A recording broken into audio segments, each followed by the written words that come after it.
Party सबसे बड़ी party है और बीजेपी का मेयर बनना लगभग तय हो चुका है। पहली बार बीजेपी का मेयर बनना लगभग तय है। ये शुरुआती रुझान है, लेकिन कई ऐसे वार्ड हैं जिनके नतीजे आ चुके हैं। भारतीय जनता पार्टी इन चुनावों में सबसे बड़ी पार्टी बनकर उभरी है और बीजेपी प्लस ये आंकड़े को आप देखिएगा तो 125 हो चुका है। शिवसेना यूबीटी गुट की बात करें तो यहां पर 66 और कांग्रेस अकेले, चूंकि चुनाव लड़ी कांग्रेस छोटे सहयोगियों के साथ मिलकर के 13 सीटों पर, अदर्स जिसमें बाकी पार्टियां भी है, चाहे वो एआईएमआईएम हो या फिर दूसरी अन्य पार्टियां हो, वो आंकड़ा 10 का है। मैं कुछ बात सर, जो बात अभी राजेश सर कह रहे थे यहां पर कि बीजेपी का एक स्ट्रैटेजी है उसमें वो काफी हद तक कामयाब हो जाती है। आपको लग रहा है कि पोलराइजेशन ये लोकल बॉडीज के चुनाव में लोकल इश्यूज पर कहीं ज्यादा भारी पड़ जाता है? देखिए, जहाँ तक रणनीति की सवाल है तो कोई भी पार्टी, मैं शब्द इस्तेमाल कर रहा हूँ, कोई भी पार्टी बिना रणनीति के काम नहीं करती है। हाँ, रणनीति कितनी किसकी सफल होती है ये देखना जरूरी होता है। कांग्रेस की रणनीति क्या है? कांग्रेस की रणनीति हमें आपको थोड़ी नज़र आती है, लेकिन उसकी रणनीति ये रही होगी, सफल नहीं हुई कि महाराष्ट्र में हम फिर से अपनी ज़मीन जमा लें, महाराष्ट्र में अपने कार्यकर्ताओं को फिर से हम जोड़ लें, नहीं सफल रही।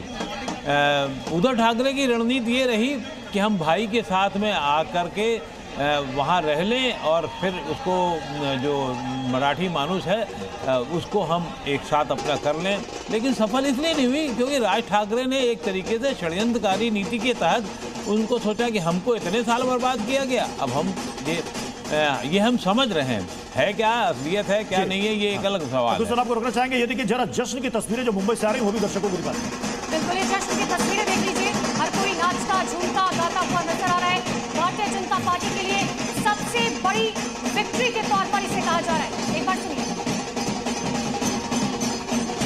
मैं इसमें एक चीज जोड़ना चाहता हूँ, ये बिल्कुल वैसे ही होने जा रहा है जैसे मुंबई में इस समय, जैसे प्रधानमंत्री यहाँ आकर के जब विजय के बाद में संबोधित करते हैं, उसी तरीके से दीनदयाल उपाध्याय मार्ग पर अपने भारतीय जनता पार्टी कार्यालय पर करते हैं, उसी तरीके से उसके पहले कि प्रधानमंत्री करें। मेरा एक सवाल राजेश जोशी जी आपसे, अतुल जी मैं आपके पास लौटूंगी। मेरा एक सवाल राजेश जोशी जी आपसे है, कांग्रेस की अगर हम बात करें तो कांग्रेस ने अकेले मिलकर चुनाव जो है लड़ा, ऐसे में 13 सीटें जो अभी फिलहाल कांग्रेस के खाते में जाती हुई दिखाई दे रही है, क्या उसे अच्छा प्रदर्शन माना जाए या फिर नहीं?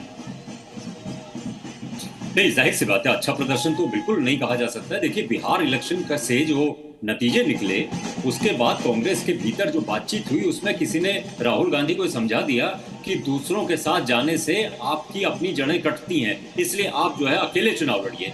अब अकेले चुनाव लड़ा, अब आपको माफी के साथ रोकना चाहेंगे राजेश सर, बीजेपी के 4 उम्मीदवारों ने चुनाव जीता है, 23 में से 4 बीजेपी के उम्मीदवारों ने चुनाव जीता है। छत्रपति संभाजी नगर से ये बड़ी खबर सामने आ रही है, बीजेपी के 4 उम्मीदवारों ने यहां पर चुनाव जीत लिया है। तो ये देखिए, अब तक जो 29 निकाय हैं राजेश सर, 29 निकाय में 22 पर बीजेपी प्लस आगे चल रही है। मैं बीएमसी की बात नहीं कर रहा, 29 में से 22 पर, इसे एक बहुत बड़ी विक्ट्री आप कह सकते हैं बीजेपी की, बहुत बड़ी विक्ट्री।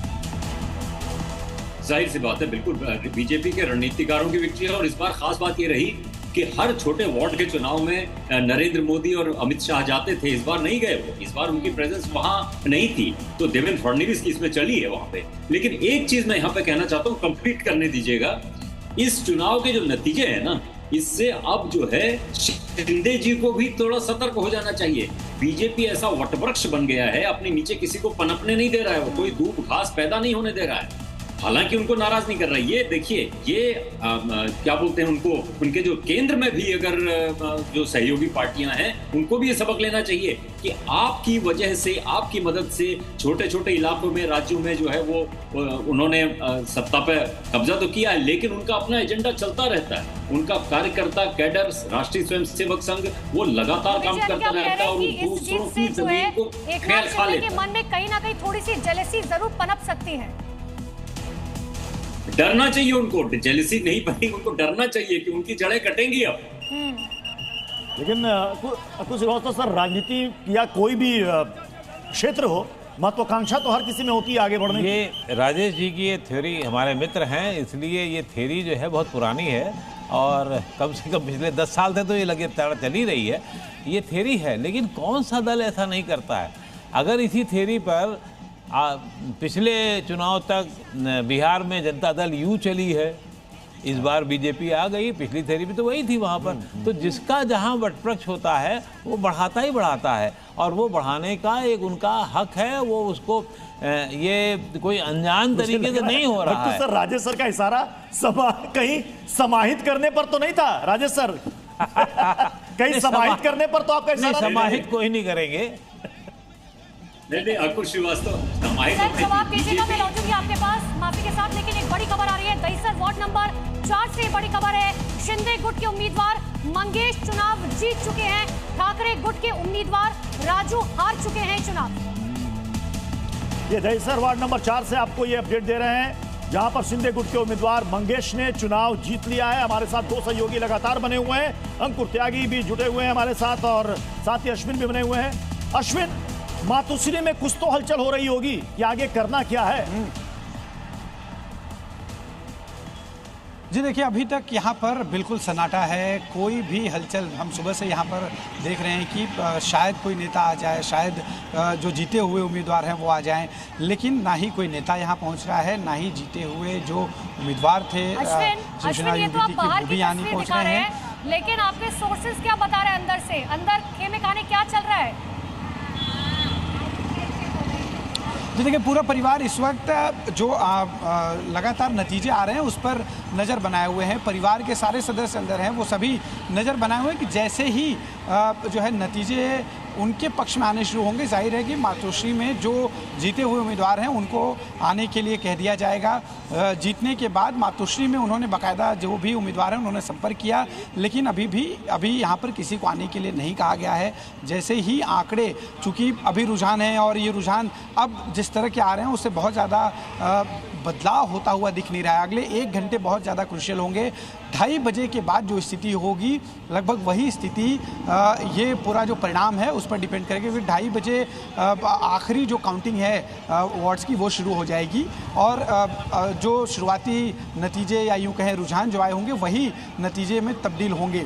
तो आखिरी 46 जो वार्ड होंगे वो एकदम अंत में उसके काउंटिंग शुरू होगी, और वो काउंटिंग का हमें इंतजार करना होगा। 46 वार्ड में किसके तरफ कौन सा वार्ड जाता है, यानी कि किस गठबंधन की तरफ वो वार्ड जाता है, ये देखना पड़ेगा। आपने बहुत ही अहम जानकारी दी है, यानी कि 2:30 बजे के बाद 46 वार्ड तय करेंगे कि किसकी सीटें और बढ़ती है, किसकी सीटें और घटती है, क्योंकि अभी तक की टैली में तो दिख रहा है साफ साफ कि महायुति की बड़ी जीत होती हुई दिख रही है। मैं एक बार फिर से अंकुर आपका रुख कर रहा हूं, आपने कहा कि वहां पर बीजेपी के कार्यकर्ता धीरे धीरे जुटने शुरू हो गए हैं, मुख्यमंत्री के भी यहां पर आने का कार्यक्रम है, लेकिन जल्दी से दर्शकों को एक बार फिर से बता देते, बीजेपी बीएमसी में सबसे बड़ी पार्टी के तौर पर उभरी है। बीजेपी का मेयर बनना यहां पर अब बिल्कुल साफ हो चुका है कि बीजेपी का मेयर ही यहां पर बनेगा। जो बात नीतीश राणे कह रहे थे कि इस बार तो बीएमसी में जय श्री राम वाला ही और बीजेपी का ही मेयर इस बार बनना तय है, तो नीतीश राणे ने जो कहा था लगभग वो उनकी कही हुई बात यहां पर सच साबित होती नजर आ रही है।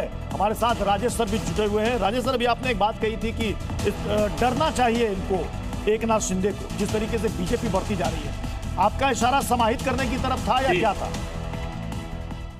नहीं, मैं अंकुर श्रीवास्तव जी ने जो बात कही उस पर थोड़ा सा ऐड करना चाहता हूं। मैंने कोई वैल्यू जजमेंट नहीं दिया कि बीजेपी अनैतिक काम कर रही है या नैतिक काम कर रही है। बीजेपी के जो काम करने का तरीका है उस पर मैंने टिप्पणी की थी, और उनके जो सहयोगी पार्टी हैं उनको ये समझना चाहिए कि बीजेपी एक कोई सिर्फ बीएमसी का इलेक्शन लड़ने के लिए, विधानसभा का इलेक्शन लड़ने के लिए राजनीति में नहीं है। वो हिंदुस्तान को ट्रांसफॉर्म करना चाहती है। हिंदुस्तान को उनका मातृ संगठन जो है राष्ट्रीय स्वयंसेवक संघ, वो हिंदू राष्ट्र में बदलना चाहता है। इसलिए उनका आप ये बिल्कुल गोल छोड़ देंगे और अपनी जमीन छोड़ देंगे, बिल्कुल संभव ही नहीं है। आप ये देखिए कि जब एक तो मजबूती में चढ़ाव पे, इसलिए जब चढ़ाव पे वो हैं तो वो क्यों किसी से कॉम्प्रोमाइज करेंगे। इसीलिए मैंने कहा कि शिंदे को और उनकी सहयोगी पार्टियां उनको डरना है। नेताओं की तरफ से देवेंद्र फडणवीस, नीतीश राणे, इनकी तरफ से कही जाती है।